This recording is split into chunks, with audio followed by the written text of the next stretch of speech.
Hey everybody, welcome back. I'm adding another addition to my Climbing the Ladder series today, which means I'll be breaking down one of my recent games. I hope you guys are enjoying these as much as I am, and I'm going to continue doing them. This was an interesting game I'm going to show you guys that I played yesterday. Um, I made some good moves and some good strategies in this game, and I also made some mistakes. And as the title implies, there were some missed opportunities on my part, which I will break down for you guys. So let's just go ahead and get started here. I was playing with the white pieces, and I started with e4, e5. This is the standard Roy Lopez opening for white. And my opponent played d6, and I play c3. I am preparing d4 and attacking in the center. And my opponent plays bishop to d7, getting rid of that pin on the knight. And I just continue with my plan, attacking in the center with d4. And my opponent plays a6 here. And, typically you don't want to trade bishops for knights, especially in this opening with white. This light squared bishop is a very important piece, so you don't want to just give him away for no reason. And on top of that, since his bishop is now on d7 here, I'm not even going to mess up his pawn structure by making this trade. So there's no real reason to make that trade at this time. So I just play bishop back to a4. And my opponent plays knight to f6. He's now putting pressure on my e4 pawn here in the middle. I don't want to defend going backwards with the bishop. Obviously, these two pawns are not in a position to defend as either. So instead, I'm just going to play knight to d2, defending the square, also defending the knight over here as well. And now my opponent plays b5. So I'm just going to play bishop back to b3. And a lot of times, this is kind of the diagonal that you kind of want to be on anyway with the light squared bishop as white. So you're getting your opponent to push these pawns forward, possibly overextending, depending on how the game goes, and you get this nice open file with your bishop here in this opening. And now my opponent plays bishop to g4. And this can be kind of an annoying pin. Obviously, my knight's pinned here, but you'll notice that he made this move before I actually castled my king. So really here, I don't mind pushing my pawns forward. So I just play h3, and if he was to move back, I would have played g4 here, because I'm not that concerned with protecting my king yet. I can castle on the queen side a little bit later in the game if I want to, but I would have continued harassing his pieces. And he's got this knight here too, so I can really start putting some pressure on these pieces with my pawns. But instead of moving backwards with the bishop, he just takes my knight here. And this is probably my first mistake. I obviously noticed that this knight was defending this pawn here. So my thought was I don't really want to take with the knight. I took with the queen instead. Now, let's see what happens if we just go ahead and take with the knight. So my opponent possibly could have taken this pawn thinking that it was undefended, but this is one reason why the bishop's so great here in this particular opening. Because after that knight move, you can play bishop to d5. And now you're attacking two undefended knights, and there's no way for these knights to defend each other with any moves either. So you're essentially trading one of your pawns for one of your opponent's knights, which is an excellent trade. And this is fairly common. I mean, not common, but this is definitely something that happens in the Roy Lopez opening. I've been here before in this particular setup, and it just so happens that in this game I missed it. I wasn't really focusing, I guess, or whatever. So I instead took with the queen. And you'll notice now that this knight's gone, I only have one defender of this pawn, which is kind of an issue. But my opponent doesn't realize it either, so no harm, no foul. He prepares to castle here, and I actually go ahead and castle. And then he follows suit. And at this point now I realize, hey, I better do something about this center area because he's threatening to really win a pawn here or something along those lines. So I was thinking about playing d5, pushing this knight away. I guess the knight could go probably here. But one of the reasons I didn't want to do that is because I didn't really want to block my bishop, the diagonal for my bishop. I like this, what I've got going on here. So instead of making that pawn move and pushing it one forward, I just trade. So we both trade pawns in the center, and I play rook to d1. basically x-raying this queen here. Now my opponent plays bishop to d6, and I play c4, which is kind of a strange looking move. What I was kind of hoping was that he would take with the pawn, and then I'd be able to jump up with my knight, threatening this, this piece here, and really getting my knight in action, and also opening up this diagonal here as well. But of course, there's another issue with this move, and my opponent exploits it right away. He plays knight to d4. So before I made this pawn push, my pawn was guarding this square, which is important because you don't really want your opponent's knights to really get some good squares to come to. And when he jumps here, he's attacking the queen, so that's something you gotta respect, obviously. The other thing to keep in mind is he's got this move as well. If you're not careful with the queen, he can check the king and possibly win some more material. So you got to be careful with these knight pushes. So I just moved my queen to e3. Obviously, got to move the queen, and he takes my bishop. Now, I was happy he took my bishop because this is a very troublesome knight here on d4. You'll notice both my pawns are already pushed past the point of actually attacking the square. And my bishop here, my dark squared bishop, really is in no position to really threaten this knight at the moment at all. So it could have proved pretty difficult for me to get rid of this guy. Now, in this particular position, I was already thinking about playing knight to f3, kind of dislodging him, because this knight is just too good. He's putting too much pressure on a lot of these squares right around my own territory here. So I was really trying to get rid of him, and happy to see that he wanted to trade right away. So I recaptured, and again, my knight's guarding this bishop here that's under attack. So I didn't take with the knight, I took with my queen instead. And it is move 17, and I've moved my queen 4 times in the opening already. So not ideal, but you know what? It's okay. Okay, now my opponent plays h6. I think he's trying to stop my bishop from coming in and pinning his knight later on in the game. Okay, so I play knight to f3. He moves his rook to the e file, and I play b3. Now, it's kind of shoring up the position a bit here, but the main purpose, I wanted to put my bishop on one of these 2 squares. Here's not an option, here's not an option for the bishop. This move, e3, is looking pretty good, but one of the things I was thinking of was maybe putting him on a3 and doing some shenanigans here. So if he makes some random move and I play bishop to a3, obviously he can't really take it because then he's hanging his queen. So obviously there's ways for black to defend. He can maybe go here or something, but you know, it's an interesting place to put your bishop. So let's see. I play b3, and he preemptively plays queen to e7. I think, seeing what my idea was. Now this move is out of the question because if you play it now, well, you're just hanging a bishop. So instead of going to a3, I just take my bishop to b2. It's a decent square.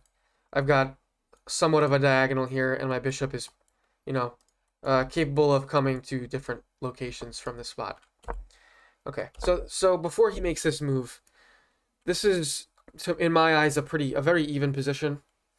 I don't really think anybody has much of an advantage here up to this point. But the next move my opponent makes, c5, I think this was a mistake. I don't really know the purpose of this move. Sorry. The problem with the move is this bishop now that he's got on d6 is just in a very defensive position, a very passive position. He's not really looking down any of these diagonals anymore. And it's just kind of locking his own pieces out and making them kind of passive and weak. So I don't think this is a good move. Again, I don't know what he was doing. Maybe trying to open up something for his queen? Not sure. But I like to see that. So I play knight to h4. And what I'm thinking of is, well, the obvious threat is knight to f5 here, attacking the bishop and the queen. Like I just said, this bishop is not a very good piece right now. And you'll also notice that these pawns here that are blocking him, there's no way for these pawns to really move at the moment. So this bishop could be locked here for a long time. And as you'll see, this bishop is pretty immobile for the rest of the game. that he's around. So that's the obvious threat, but my main goal was actually to start having my opponent push some pawns in front of his king.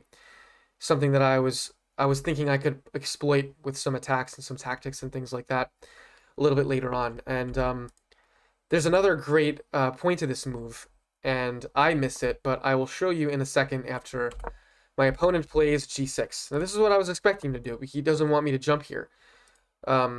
And I had another plan in mind, but you'll notice there is a pin in this position, and there's a solid move, an obvious move to make here that's just going to win a pawn for white and kind of ruin or damage the structure in front of black's king. Now that pin is right here. This pawn is pinned, and this pawn, the move here would be taking this pawn on g6 with my knight, because this pawn can't move, he can't retake because of this pin on my opponent's king. But as I just mentioned, I did not see that, so I continued with my plan, which was playing bishop to c1. And what I was hoping was for my opponent to play g5. And, you know, that's a great move for me, because now this is really allowing me to jump to f5. And similar to before with my opponent's knight, I think on d4, my opponent's pawns are pushed too far forward, and they can't challenge this knight anymore. And there's no good way for my opponent to deal with this knight. Notice he doesn't have a light square bishop anymore on the board. He could possibly reroute his knight after a series of moves, but very difficult for him. And not only that, but I'm already attacking this bishop here, and I would be bringing another attacker here. So this is what I'm hoping. But my opponent plays a better move. He just moves the king forward, but I'm still feeling confident about what's going on here. You'll notice a lot of my opponent's pieces now are tied down defending some of his pawns and other pieces. This king, is now glued to this pawn for the time being. This queen is glued at the moment to this bishop, and you'll also notice my queen is attacking the pawn on a6. So he can't really bring his rook into the game either without doing something else first as well. So I'm feeling pretty confident here, and I feel like my pieces are positioned a little better than my opponent. So, okay, after he moves the king forward, I play bishop to e3. I'm very intent on keeping this threat, this attack going, and I'm also attacking this square as well. So I think just putting my bishop in a slightly better position here. Okay, my opponent plays a5, and I think he realized that he wanted to move his rook somewhere, and he needed to get his pawn out of the way of my queen's attack before he does so. So I play rook to d3, and I'm preparing to basically double up the rooks on the d file. You'll notice only the queen is guarding so far. Okay, and he plays this rook all the way over to b8. And after this move, I saw what my opponent was planning. So I'm expecting him to come to b4, you know, obviously attacking the queen, and this rook's defended. And I noticed that if I move my queen out of the way, say I do a random move, if I move my queen out of the way, this pawn's actually hanging. And not only that, but after he captures the pawn, my knight's also hanging. So to guard against that eventuality that I saw, I played f3 here, because I actually want him to play this move, and I'll show you why. So he plays rook to b4, and I bring my queen back to c1, and I was thinking I might get away with this move because I'm creating a battery here, and I'm threatening capturing this pawn with check on h6, but I felt that this move kind of just looks like a defensive move, like, oh, I'm moving my queen out of the way, like, don't pay attention to what this is actually setting up. So I thought I had a chance here to kind of pull one over on my opponent, but he did notice, and he played knight back to g8, defending this square. So good job by my opponent. And now I play queen to d2. So I'm keeping this battery alive. I'm locking these pieces for the moment into guarding the square, and I'm also doubling this attack on this file. So again, I feel like I'm, you know, slowly but surely winning this positional game at the moment. And one thing I forgot to notice, after he goes back with the knight, he's actually opening up an attack on my undefended knight. But so after he takes this knight, you'll notice that he's also giving up defense of his bishop. And it's true that this bishop wasn't very good to begin with, and notice this bishop never moved. But the thing is, we're trading a piece for a piece here, but I think the reason this works so much better for me, for white in this position, is because this is opening up a nice file for my pieces that are already kind of threatening a lot of places along the board. This queen is all alone out here. His pieces, black's pieces aren't really in any position at the moment to really combine in any sort of attack, and this queen can't really go anywhere else to threaten anything else on this side of the board. This square is obviously covered. This square is covered. Obviously can't go here. So there's a lot less freedom and attacking chances, I think, for black still in this position.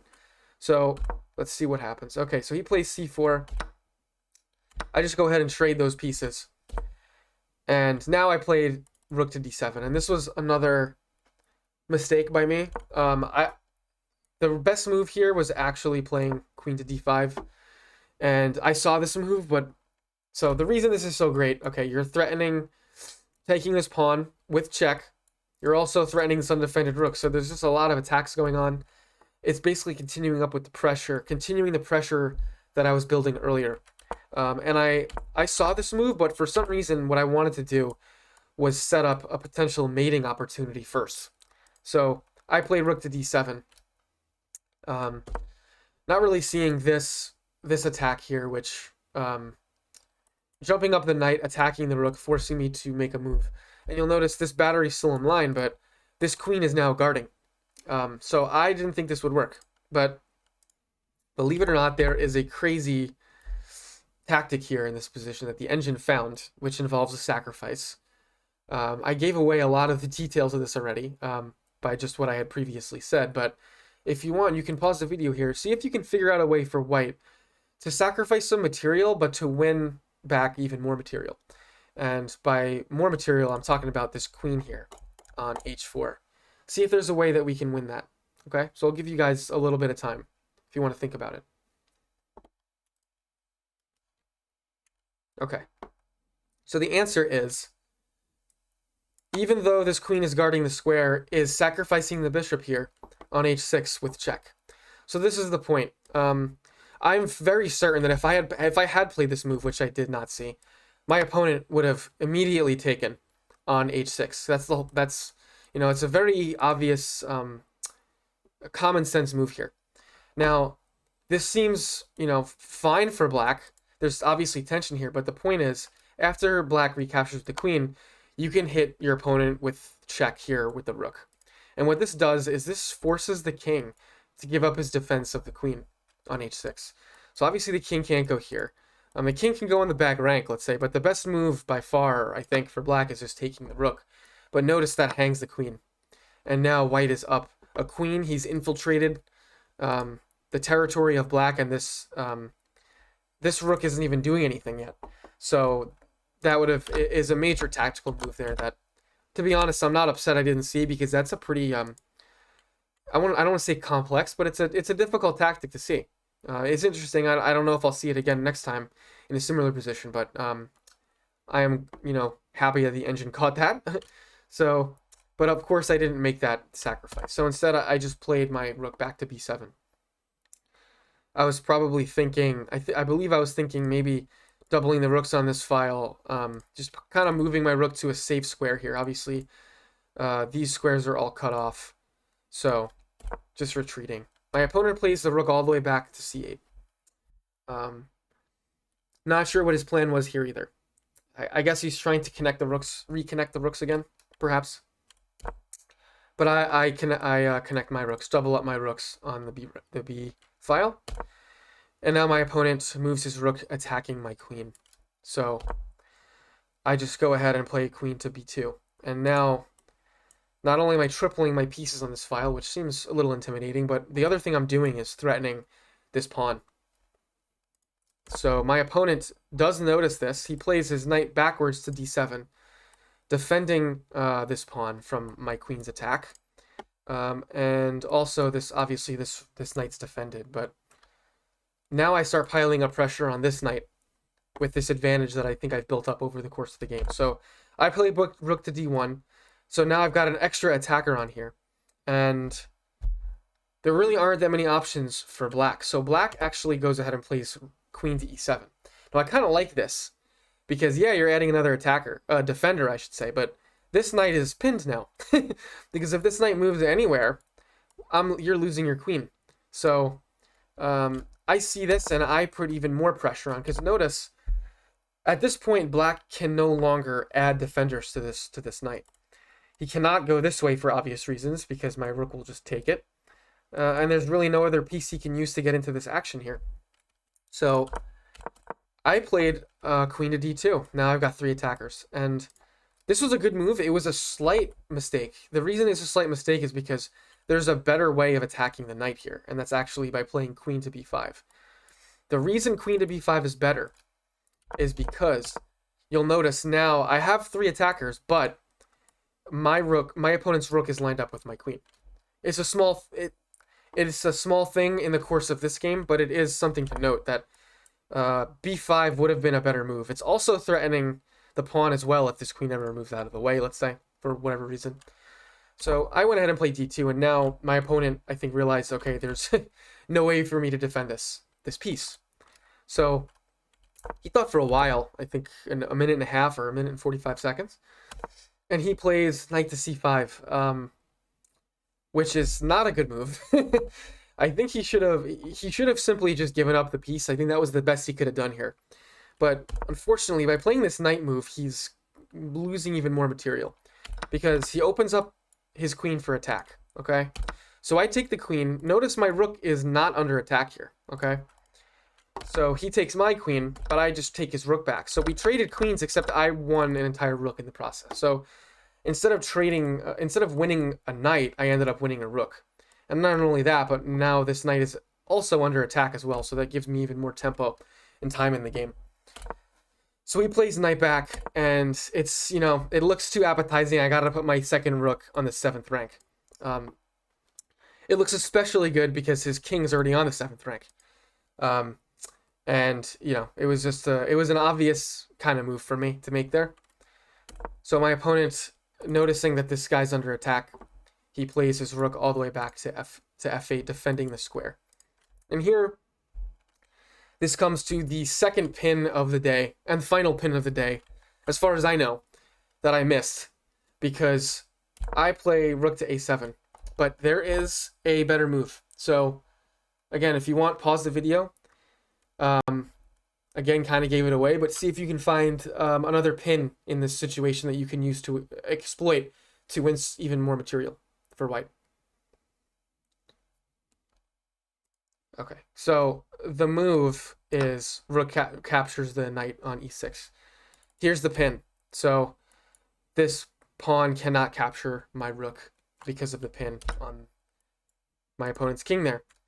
So again, something I missed, but nonetheless, this is still... I'm in a pretty dominating position at this point, but these are things that I feel like, I should be seeing and capitalizing on. So I think at this point my opponent maybe noticed the pin, because he actually moved his king out of the way, defending this knight here. Unfortunately, you'll remember this king was glued to g7 for a very important reason before. And once he moves away, I just go ahead and take the pawn on h6. And it looks like I'm just winning a pawn. And yes, very important, because my opponent's final remaining rook is under attack. But there's something even more important here, and that's this king has very few places to go now. This square is attacked by my pawn, and these 2 squares are covered by my bishop. So he's dangerously close to hanging checkmate in one, I guess, or in several moves in this position. So he only had one move here that saved basically the game for him, and allowed him to prolong the game. And he didn't make it. He played rook to h8, and you'll notice it's a pretty straightforward move. Your rook's under attack. You want to move your rook out of the way, and now he's attacking my bishop. Sounds good, but this rook was also pinned to a piece. Now, I don't want to say pinned because I've used that word too many times today, but he's glued to f8 because he's got to defend the square because of my doubled rooks on this file. So as soon as he moves his rook to the corner, I hit him with rook to f7, and this is actually checkmate, because his king can't go anywhere along this file. These squares are obviously taken up by his pieces, and like I mentioned before, my pawn and my bishop combine here to prevent this king from escaping the jaws of this checkmate. So I thought this was an interesting game. The middle game was interesting, and I think I played a good middle game. I think this move was not great, and some of my moves here were a little bit inaccurate. I could have used my advantage a little bit better, but I did build up the advantage over a period of time, basically positionally throughout the game, and because of my opponent's passive pieces, I was able to generate basically a game-winning attack here that forced my opponent to blunder the game. So, and of course there are a couple of missed pins that I have to work on. So I hope you guys enjoyed the game, and I will see you next time. Thanks for watching.